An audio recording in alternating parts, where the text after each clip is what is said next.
ইয়াকুব! একবার নয়, বেশ কয়েকবার দরজায় ধাক্কা দিচ্ছিল আর স্পষ্ট নাম ধরে ডাকাডাকি করছিল। ইয়াকুব! ইয়াকুব! সেই সময় মাঝরাতে যেন বাতাসের তোলপাড় শুরু হয়েছে, যেন ছোট বড় সব রকম গাছপালা দুলতে লেগেছে চারদিকে। ভাঙা দালানের কোনায় কোনায় ইঁদুরগুলো দৌড়ে যাচ্ছে। ইয়াকুব! ইয়াকুব! ইয়াকুবের বউ স্বপ্ন দেখে গোঙাচ্ছে। খরগোশ কিংবা শেয়াল একটা লাফ দিয়ে মেঝেতে পড়ল। পাটকাঠির বেড়ায় ঠাসা জানলাটা মরমর করে উঠল। ইয়াকুব! ইয়াকুব!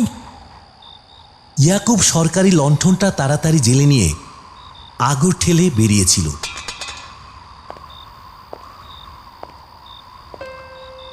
বারান্দার নিচে সিঁড়ি বেয়ে নামলে যেসব পাথর বাঁধানো কবরগুলো পায়ের সামনে প্রতিরোধে, ইয়াকুব বিড়বিড় করে গাল দিচ্ছিল তাদের ভূতগুলোকে। ইয়াকুব খাঁর পায়ে পায়ে কবর, ইয়াকুব খাঁর পায়ে দোজক। কবরের ভেতর দোজকের আগুন ঝলসাচ্ছে। সেই আগুনে পা বাঁচানো কঠিন। ইয়াকুব খাঁ অনেক সাবধানে হেঁটে ফটকের কাছে পৌঁছেছিল। ফটকটা তখনও নড়ে উঠছে, কিন্তু ভারী দরজার পাল্লা একটু ফাঁক হয়ে আছে। কাউকে সে দেখতে পায়নি। ইয়াকুব মুন্ডুটা বাড়িয়ে এদিক ওদিক খুঁজেছিল। ঠাসা অন্ধকার, আকাশে নক্ষত্র জ্বলছে। সামনে ফাঁকা কিছু ঘাসের জমি, তার ওপারে জাতীয় মহাসড়ক। সবকিছু অন্ধকারের মধ্যে একাকার। ছোট বড় গাছপালার জঙ্গলে আবছা পোকামাকড়ের ডাক। আর আশ্চর্য, একটু বাতাস নেই। সবকিছু শান্ত আর স্পন্দনহীন। সেই দুনিয়ার কোনো চিহ্ন নেই আর, যে দুনিয়াটা প্রতি সকাল থেকে সন্ধ্যা ইয়াকুব খাঁর মতো বুড়ো মানুষটিকেও কবর থেকে পালাতে ফুসলায়। মহাসড়কের খানিকটা দূরে রেল লাইন সমান্তরাল। সেই সময় ট্রেনের শব্দ শোনা গেলে ইয়াকুব খাঁ স্টক বন্ধ করে ঘরে ফিরেছিল। কানের ভুল হতে পারে, চোখের ভুল যেমন হয়, কিন্তু সেই ছেলেবেলা থেকে আজ অবধি এই বিরাট খসে পড়া নবাবী মসজিদ আর দালান বাড়ির উঁচু পাঁচিল ঘেরা কবরখানায় তার জীবন কাটছে। তার বাপের কেটেছে, তার বাপের এবং তারও বাপের। ইয়াকুবকে কেউ ডাকেনি। সারাদিন ফটক খোলা থাকে, সবার দ্বার অবারিত। কত মানুষ আসে। মুকসুদাবাদ রিয়াসতের খোজাদের কবরখানা দেখতে আসে। হরেক রকম মানুষ, পুরুষ মানুষ, মেয়ে মানুষ, কত রকম গায়ের রং, জীবন্ত, ঝলমলে, তুখোর, হল্লাবাজ। খোজা নবাব কি আমিরের সাদা টুটা পাথরে বাঁধানো কবরে বসে সিগারেট খায়? ফুল তুলে মেয়েরা খোপায় গোজে, বেলেল্লাপানা করে। কুতকুতে চোখে তাকিয়ে দেখে বুড়ো খিদমতগার ইয়াকুব খান। রাগে গা জ্বালা করে। বেশরম আওরাত। অসহ্য লাগলে সে গোমরা মুখে বলেই ফেলে, बहुत खूब হয়েছে হুজুরেরা। और की দেখবেন এখানে? ये तो मामूली कब्रखाना है, खोजा लोगों का गौर, और कुछ नहीं जी। हाँ। অসহ্য, তবু ভালো লাগে। ভালো লাগে রাতের দিকে, যখন নির্জনতা থমথম করে। ঝিঝিটাকে দিনের সেই সব দৃশ্যগুলো চোখের সামনে স্পষ্ট ভাসে। আহা, এ তো হ্যায় জিন্দেগানি। এই তো হচ্ছে জীবন। সারাটা দিন জীবনই দেখেছে সে। এখন রাতে শুধু মৃত্যুর স্বাদ, মৃত্যুকে অনুভব করা। চারপাশে মৌত কা আন্ধেরা আর মৌত কা ঠান্ডে, মৃত্যুর অন্ধকার, মৃত্যুর শীতলতা শুরু। এবং তখনই দিনের রোদের প্রজাপতির মতো সেই ফুটফুটে সুন্দর যুবক যুবতীদের কথা তার মনে পড়ে যায়। আফসোসে ঘুম আসে না। পালিয়ে যেতে ইচ্ছে করে ইয়াকুব খাঁর। বড় বড় ঘরগুলো সব ধসে পড়েছে।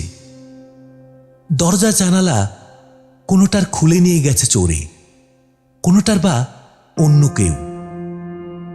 বারণ করতে মন চায় না ইয়াকুবের। নিচ্ছে নিক, যা কাজে লাগে নিক, তবে কৈফিয়ত দিতে প্রাণান্ত বেচারার। জামিলা খাতুন, ওর বউ এখনো বুড়ো হয়নি। সে বলে, पकड़ के ले जाएगा तुमको, हाँ कैद होगा। ইয়াকুব ম্লান হাসে। কয়েদ হলে জামিলা আর তার ছেলে নসরত খা ভিক্ষে করবে। तमाम मकसूदाबाद जिला में यही मामूली आदमी का नसीब है। भीख मांगार नसीब है, भीख मांगार नसीब। অবশ্য সারা মুর্শিদাবাদ জেলা দেখেনি ইয়াকুব, এমনকি লালবাগ শহরটাও ভালো করে দেখেনি। সময় কোথায় তার? সারাদিন টুরিস্ট বাবুরা আসে যায়। তোতা পাখির বুলি বলতে বলতে সামনে হাঁটে সে। फिर ये देखिए, ख्वाजा नवाब बहादुर हसमत मिर्जा का कब्र, और ये ख्वाजा सरदार मिर्जा मोहम्मद दानिश का, और দেয়াল ঘেরা কবরখানা আর কেল্লার মতো প্রকাণ্ড ভাঙা দালানের চারপাশে জঙ্গল, অজস্র ধ্বংসস্তূপ। ধারে কাছে কোনো বসতি নেই। অদূরে মুর্শিদ কুলি খাঁর কবর, কাটরা মসজিদ। কবরখানার পিছনে উঁচু দেয়াল ঘেরা পুকুর আছে। শ্যাওলা ভরা সবুজ জলে ইয়াকুব খাঁর দুরন্ত ছেলে সাঁতার কাটে। ইয়াকুব তাড়া করে ছেলেকে, जल्दी वे, जल्दी नहाना, स्कूल का देर हो जाएगा। ছেলে কিন্তু বাংলা বুলি বলে। কাটরা মসজিদের পাশে পাঠশালায় পড়তে যায়। আহা, দুধের বাচ্চা, পাখির স্বরে পড়া বলে। তো ইয়ে হ্যায় জিন্দগি কি রোশনি, জীবনের প্রজ্জ্বল বাতি। ইয়াকুব খাঁ মধ্যরাতে ছেলের গায়ে হাত রেখে ভাবে, একদিন নসরত বড় হবে, বাবা মাকে নিয়ে যাবে সুন্দর একটা ঘরে, যার চারপাশে কবরখানা নেই। সে চাকরি করবে, বাপের মতো নচ্ছাড় চাকরি নয়, কবরখানা নয়, জ্যান্ত মানুষেরা যেমন করে ঠিক তেমনই। সে ভূতের প্রহরী হবে না, ভূতের ঘরে থাকবে না। ইয়াকুব, ইয়াকুব! তবে ডাকলো কে? নির্জন বসতিহীন এই কবরখানায় এত রাতে কার দরকার হবে ইয়াকুব খাঁকে? বিছানায় শুয়ে সে অনেকক্ষণ ভাবছিল। কানের ভুল ছাড়া কিছু নয়। সারা জীবন কবরখানায় যার বাস, সে ভূত আছে মেনেও ভূতের ভয় করে না। ইয়াকুব খাঁ অনেক রাতে ছোট্ট কবরখানাটার এই প্রাঙ্গণে কাকেও দাঁড়িয়ে থাকতে দেখেছে। হ্যাঁ, স্পষ্ট দেখেছে। সঙ্গে সঙ্গে তাড়া দিয়েছে, जा जा जा जा, सो जा, चुप से नीच जा, जा जा। অশান্ত ব্যর্থ খোঁজাদের ভূতগুলো হয়তো সারা রাত সারা দিন ছটফট করে, এই তার ধারণা। কত জওয়ানি আসে তাদের বুকের উপর বসে ফুল ছেড়ে। গোড়ের ভেতর আফসোসে নড়ে ওঠে খোঁজার আত্মা। দেহ দিয়ে দেহ ছুতে যায়, হয়তো ছোঁয়া যায় না। কি দুঃখ, কি যন্ত্রণা বেচারাদের। ইয়াকুব খাঁ এই সব কথা ভাবছিল, খোঁজাদের কথা, তাদের দুঃখ যন্ত্রণার কথা। আহা, খোদাতালা মানুষকে তো একবার মাত্র একটাই দেহ দেন। ইয়াকুব খা মোনাজাত করছিল খোদার কাছে, ওরা যেন প্রত্যেকে একটা করে সুন্দরী অপ্সরা পায়। ওদের শান্তি হোক, ওদের জিন্দেগির তৃষ্ণা তৃপ্ত হোক। হঠাৎ অস্পষ্ট ধুরমুর আওয়াজ হলো কোথাও। ইট চুন বালি ঝরঝর করে খসে পড়ল। শিয়াল?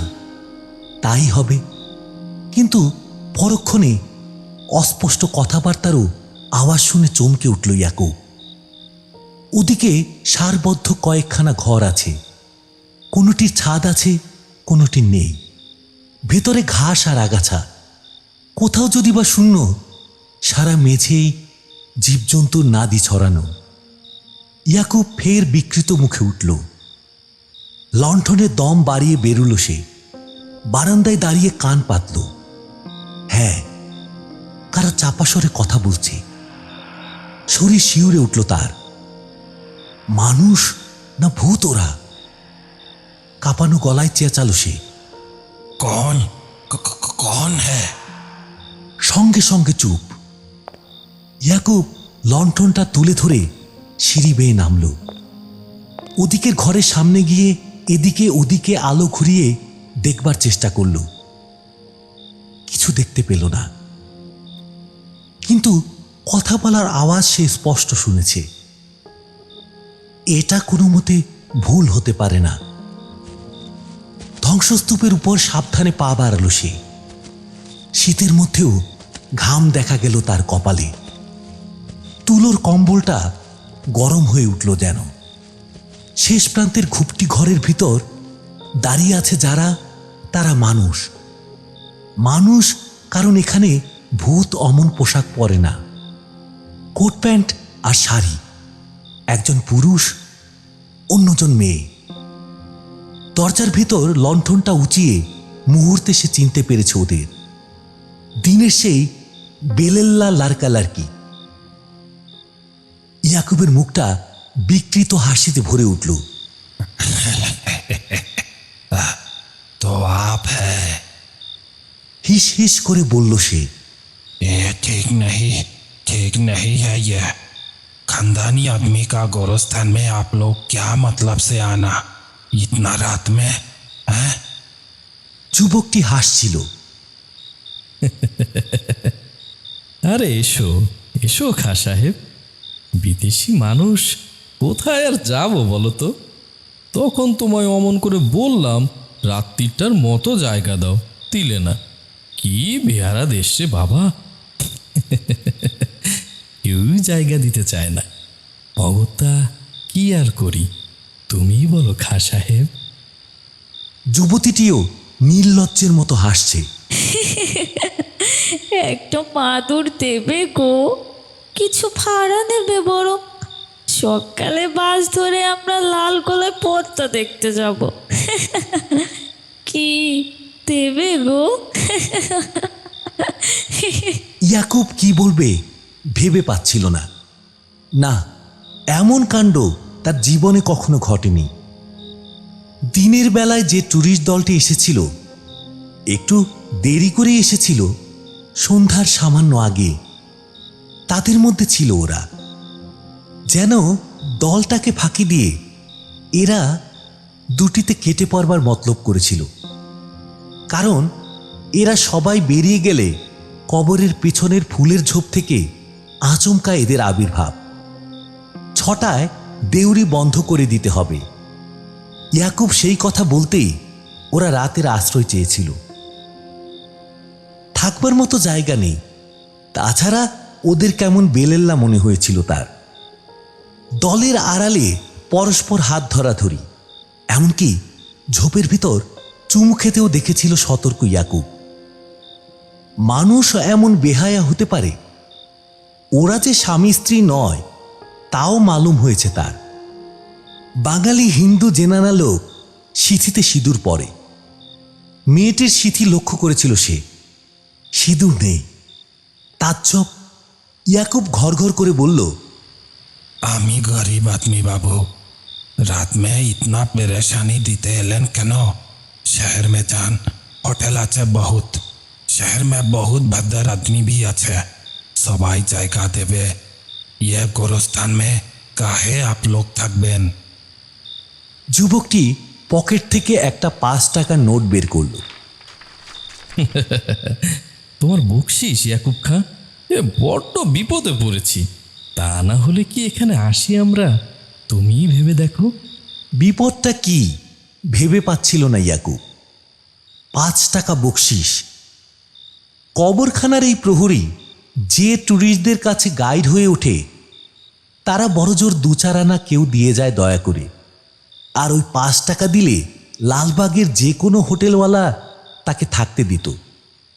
এই শীতে লেপ কম্বলও দিত। তবে কেন এই কবরখানায় থাকবার জেদ ওদের?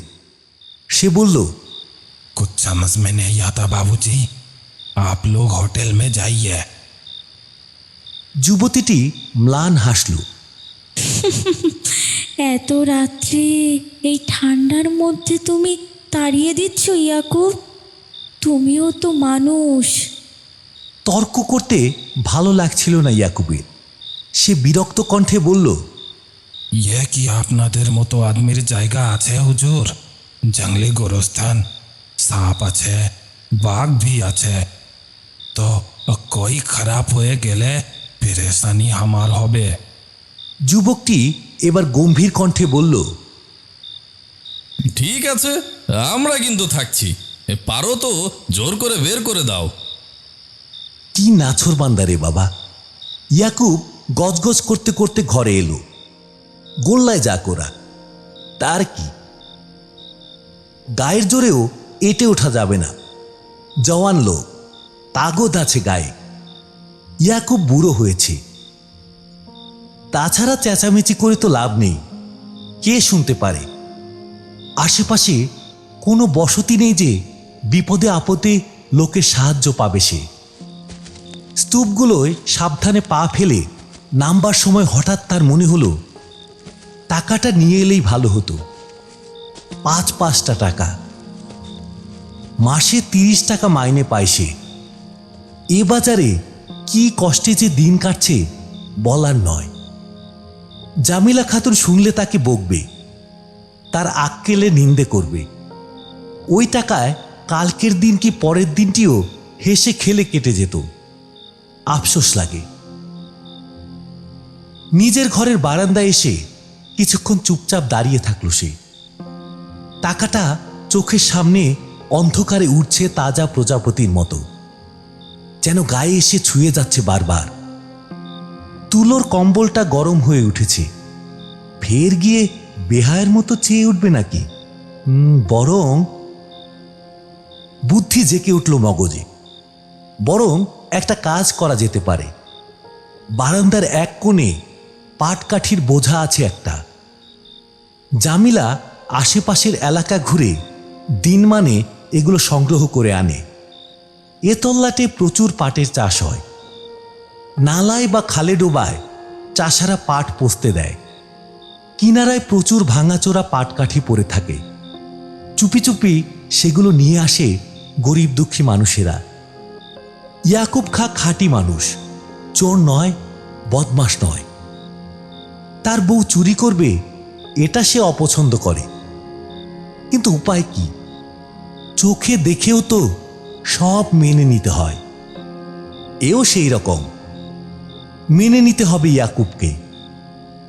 ওই মানুষ দুটিকে সে এক বোঝা পাটকাঠি দিয়ে আসবে, বলবে, এর উপর শুয়ে নিদ যান, একটা বালতি মাদুরে বা তালাই থাকলে দিতাম। নেই, বউ চায় একটা বনে বেঁচে আসে বাজারে। বড় কষ্টে বাস করি হুজুর। ওনাদের জাড় ভি লাগবে, তো কি করা যায়? আমারা কম্বল ভি নেই একটা। কাঁথা আর চট আছে, দুটো বালিশ আছে। ঠিক হ্যাঁ, এক বালিশ আপনাদের দিচ্ছি। ও পছন্দ হলে আমার চট লিন। নিঃশব্দ হাসিতে ইয়াকুবের তোবড়ানো মুখটা ফুলে ফুলে উঠতে থাকলো। গা জড়াজড়ি করে শুয়ে থাকবে দুই মর্দানা আওরাত। তারপর হাসিটা আওয়াজে ভাঙলো এবার। বড় তাজ্জব লাগে, এমনি করে বাচ্চা জন্মায় দুনিয়ার বাচ্চা জন্মাবে বলে আদমিরা নিরালা ঘর খুঁজে বেড়ায়। আফসোস, কেউ ঘর পায়, কেউ পায় না। ওরা পায়নি, তাই ওরা চলে এসেছে খোজাদের কবরখানায়। জানোয়ারের নাদির উপর শুয়ে পড়তে চাচ্ছে। বাচ্চার জন্ম দেবে বলে দুটি মানুষের খুন টকবক করে ফুটবে যৌবনের উত্তাপে। দেব দেব, আমি ঘর দেব আপনাদের। মতের अंदर ঘরে জিন্দেগি রোশনি জ্বালুন হুজুর হুজরাইন। তারপর পাটকাঠির বোঝা, নিজের বালিশ আর চটটা নিয়ে ইয়াকুব দরজার কাছে যেতেই হুড়মুড় করে উঠে বসেছে দুটি মানুষ। লণ্ঠনটা দম বাড়ানোর ফলে অকেজো হয়ে উঠেছে ততক্ষণে। কাছে ঘন কালি জমেছে, স্পষ্ট নজরে পড়ে না, তবু ইয়াকুব দেখতে পেল দৃশ্যটা। পোশাক আশাক বিছিয়ে ওরা শুয়েছিল দুটিতে। এত শীত, তবু ওদের নগ্ন দেহ দুটো যেন ঘামে চকচক করছিল। ইয়াকুব মুখ ফিরিয়ে দাঁড়ালো, লজ্জিত কণ্ঠস্বরে বলল, थोड़ा बिस्तर का बंदोबस्त করেছি হুজুর, তকলিফ হলেও নাচার। পুরুষটি গর্জে উঠেছে ততক্ষণে। যাও যাও বলছে এখান থেকে, ভূত কোথাকার। শের হয়ে উঠেছে জওয়ান আদমি। সে তো ঠিকই, এখন উনার মধ্যে জানোয়ার জেগে উঠেছে। বুড়ো ইয়াকুবকে থাবায় পিষে ফেলবে, নখে বুকটা ফেরে দেবে একেবারে। তবু ইয়াকুব লুকিয়ে হাসছিল। বিস্তারা ইয়া থাকলো হুজুর, আমি যাই, আরাম সে নিজ যান। হ্যাঁ, না, বকশিসটার কথা এখন তোলা যায় না, উচিত নয়। জিনিসগুলো দরজার সামনে দুধদার নামিয়ে রেখে ব্যস্ত পায়ে চলে এলো সে। লণ্ঠনটা সাফ না করলে আর কিছু দেখা যাবে না। বারান্দায় বসে ফু দিয়ে আলো নিভিয়ে ফেলল সে। মুহূর্তে সারা কবরখানা ঘন অন্ধকারে গভীর হয়ে উঠল। কুলঙ্গি হাতড়ে কিছু পাটের নেতা আনল সে। কাজ ঠান্ডা হবার অপেক্ষায় বসে রইল। সামনে বারান্দার নিচে খোজাদের কবর। সেদিকে তাকিয়ে থাকতে থাকতে তার মনে হলো প্রতিটি কবরের ভূতগুলো দেহ পাবার জন্য ছটফট করে উঠেছে। আর এ কি তাজ্জব, সেই সব ভূতেরা এসে পড়েছে তার কাছে, খুবই কাছে। বড় ঠান্ডা তাদের অস্তিত্ব। পা বেয়ে, জানু উরু তলপেট পেরিয়ে, বুক থেকে গলা, ঠোঁট, মগজ অবধি পোকার মতো কিলবিল করে নড়ছে। সমস্ত দেহ হিম হয়ে উঠছে ক্রমাগত। হিমে আড়ষ্ট ইয়াকুব সাঁতার কাটছিল। অসহায় নড়াচড়া, কাকুতি, আগুনের জন্য আর্তনাদ, অথচ গলা দিয়ে স্বর ফোটে না কোনো মতে। 10 বছর আগেও ইয়াকুব তার মধ্যবয়সী বিবির গলা জড়িয়ে শুয়ে থেকেছে। নিবন্ত আগুনের সামান্য তাপে শেষ পুলক অনুভব করেছে। হায়, এখন শুধু ছাই আর ছাই, ছাই আর হিম। ওই কবরে শুয়ে থাকা মানুষগুলো দলে চলে গেছে ইয়াকুব। কে যেন ক্রমাগত ফিসফিস করে বলছে, और ये है এই খোজা ইয়াকুব খাকা গোর। পাটের নেতা রেখে উঠে দাঁড়ালো সে।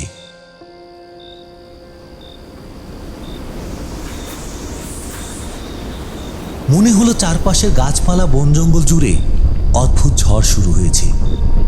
কবরখানা নড়ছে, ঘরগুলো তুলছে, পিছনের মসজিদের গম্বুজটা ভেঙে পড়েছে।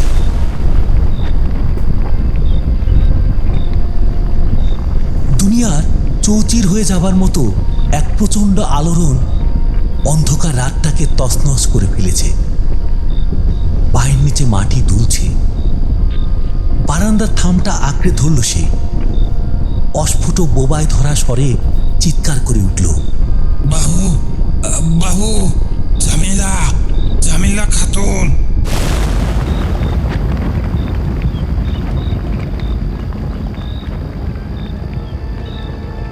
পরক্ষণেই ভয়ঙ্কর আওয়াজ হলো খুব কাছে। 250 বছরের কবরখানায় অবশিষ্ট জীর্ণ দালানটা হঠাৎ মুছে গিয়ে দক্ষিণে ঢাকা আকাশটা খুলে দিল। ধুলোর ঝড়ে ভেসে চলেছে ছোট বড়, উজ্জ্বল অনুজ্জ্বল অজস্র নক্ষত্র। হয়তো জামিলাই চেঁচিয়ে উঠেছিল, তাফাজ্জাও, তাফাজ্জাও।